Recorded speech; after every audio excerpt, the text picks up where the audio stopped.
is Kyna Shah, and today I'll be talking about skiing, where you zoom down a hill and the cold air brushes upon your face. You may get numb, and hey, you may get a frostbite if not dressed properly at this time of year. But before I start my speech, can everybody hear me? Yeah. Am I clear enough? Yes. Yeah. Okay, I will split the speech into 4 parts. The first part, the history of skiing. The second part, types of skiing. And the third part, skiing competitions. And the fourth and final part, my experience going skiing. Then I will conclude it properly. Does anybody know how many ski instructors it takes to change a light bulb? 5,000? As the lady in the blue dress said, 5,000. That is a very good guess, but it is not close at all, sorry. As many as it takes. As the gentleman in the suit and tie said, as many as it takes, that also isn't very close. I don't have much time for any more guesses, but the correct answer is 2 ski instructors. The first one to change the bulb, of course, and the second one to say, nice turn, nice turn. Cool, awesome. Also, did you know that New England is one of the best areas to go skiing? Like Killington in Vermont, Sugarloaf in Maine, my favorite, Pat's Peak in New Hampshire, and Crotchet Mountain in New Hampshire. And one that is only like 6 miles from here, Blue Hill Mountain. Now I'll start my first topic. But before that, I would like to talk a little bit about the ski helmet and goggles safety feature. You need the helmet, of course, if you fall. Your head may go first when you fall. The goggles, of course, are to help protect your eyes if the sun is glowing right down at you when you're going down.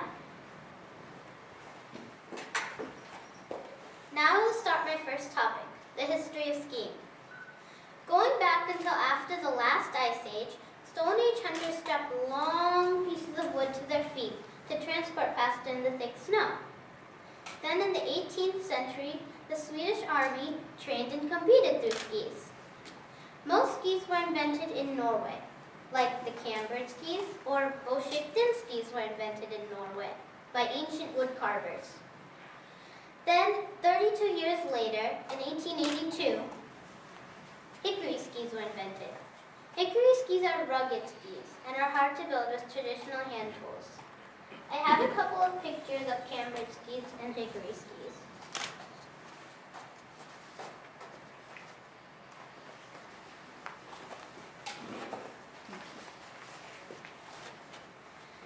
Then 11 years after that, the first 2-layered laminated skis were invented in Norway. As many countries heard what Norway was doing, they decided to produce skis too. Like France and Austria, they produced heavy-duty skis. As time to time came, a new ski was invented each year, until they came to the skis that we have today.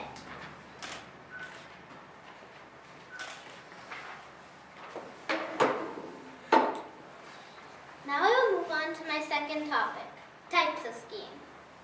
There are many types of skiing, but today I will only talk about a few main ones. The first one is Nordic skiing. Nordic skiing has no chairlifts and free heel binding boots. What that means is that the boots have lots of room in them, so one can climb the mountain easily.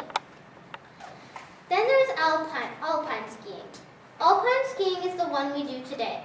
It is also called downhill skiing and has fixed heel binding boots, which means the boots have not much room in them, which makes it harder to climb up the mountain, which is why alpine skiing has chairlifts. Then there's telemark skiing. Telemark skiing is named after the Telemark region in Norway.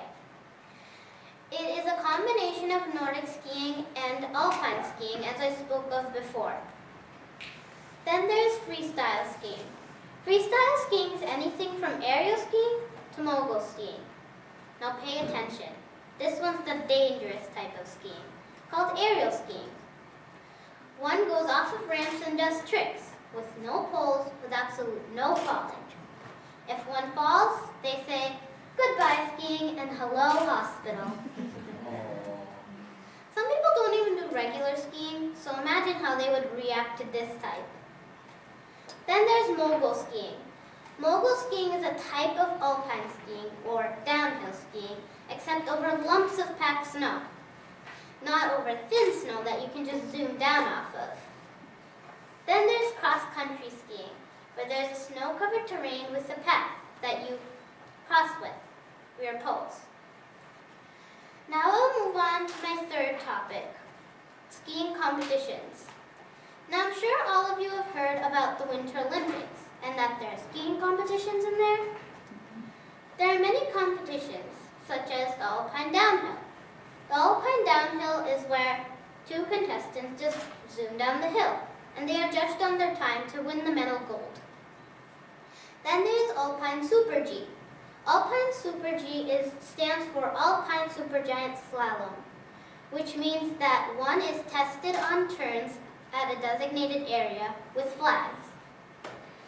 Then there's freestyle skiing competitions, where both men and women do their freestyle skiing. This competition is judged on their skill, not their time. Finally, there's cross-country skiing, where of course there's a snow-covered terrain, and two contestants are judged on their time while they drag themselves with poles. Now we'll move on to my fourth topic, my experience going skiing. I've been to 4 skiing places. The first one, Pat's Peak in New Hampshire. The second one, Wachusett in Massachusetts. The third one, Crotchet Mountain in New Hampshire. And the fourth and final one, Smuggler's Notch in Vermont. I've been to Smuggler's Notch with Sangeeta and Jigyasa, who are in the audience. But usually I go with Sangeeta to either Pat's Peak or Wachusett, but mostly Pat's Peak. I love our chats on the ski lift and all those funny moments we've had. But what I don't like about this trip is that the moms, they stay in the lounge, they take their coffee, and they zone out in the warmth. As for the dads, me and Sangeeta and the brothers, we all go skiing down the slopes. Me and Sangeeta go on green and blue, which means that we are beginner and intermediate. The boys, however, think they're so good, they go on double black diamonds and black diamonds, which are very advanced with bumps they have to go through. Then the dads, they want to take it easy, they don't want to get injured, so they go on the green beginner slopes and the bunny slopes. We go skiing once or twice a year, usually in the winter breaks, like in December break and February breaks. I enjoy these times, but I don't enjoy, again, that the moms stay in the lounge. So in conclusion, I have talked about 4 things about skiing. The first part, the history of skiing. The second part, types of skiing. The third part, skiing competitions. And the fourth and final part, my experience going skiing. So I would recommend that you guys go skiing. Unless you're a mom that doesn't like to go skiing. If you're one of those moms, then stay in the lounge. So thank you, and are there any questions?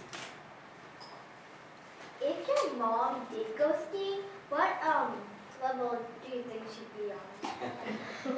As the lady in the blue dress asked if your mom would go skiing, what level she would be on, well, I would have to say green and the bunny slopes, because there are no lower levels than that. If there were, I would recommend her to go there. So thank you, and I do not have any more time for questions and comments.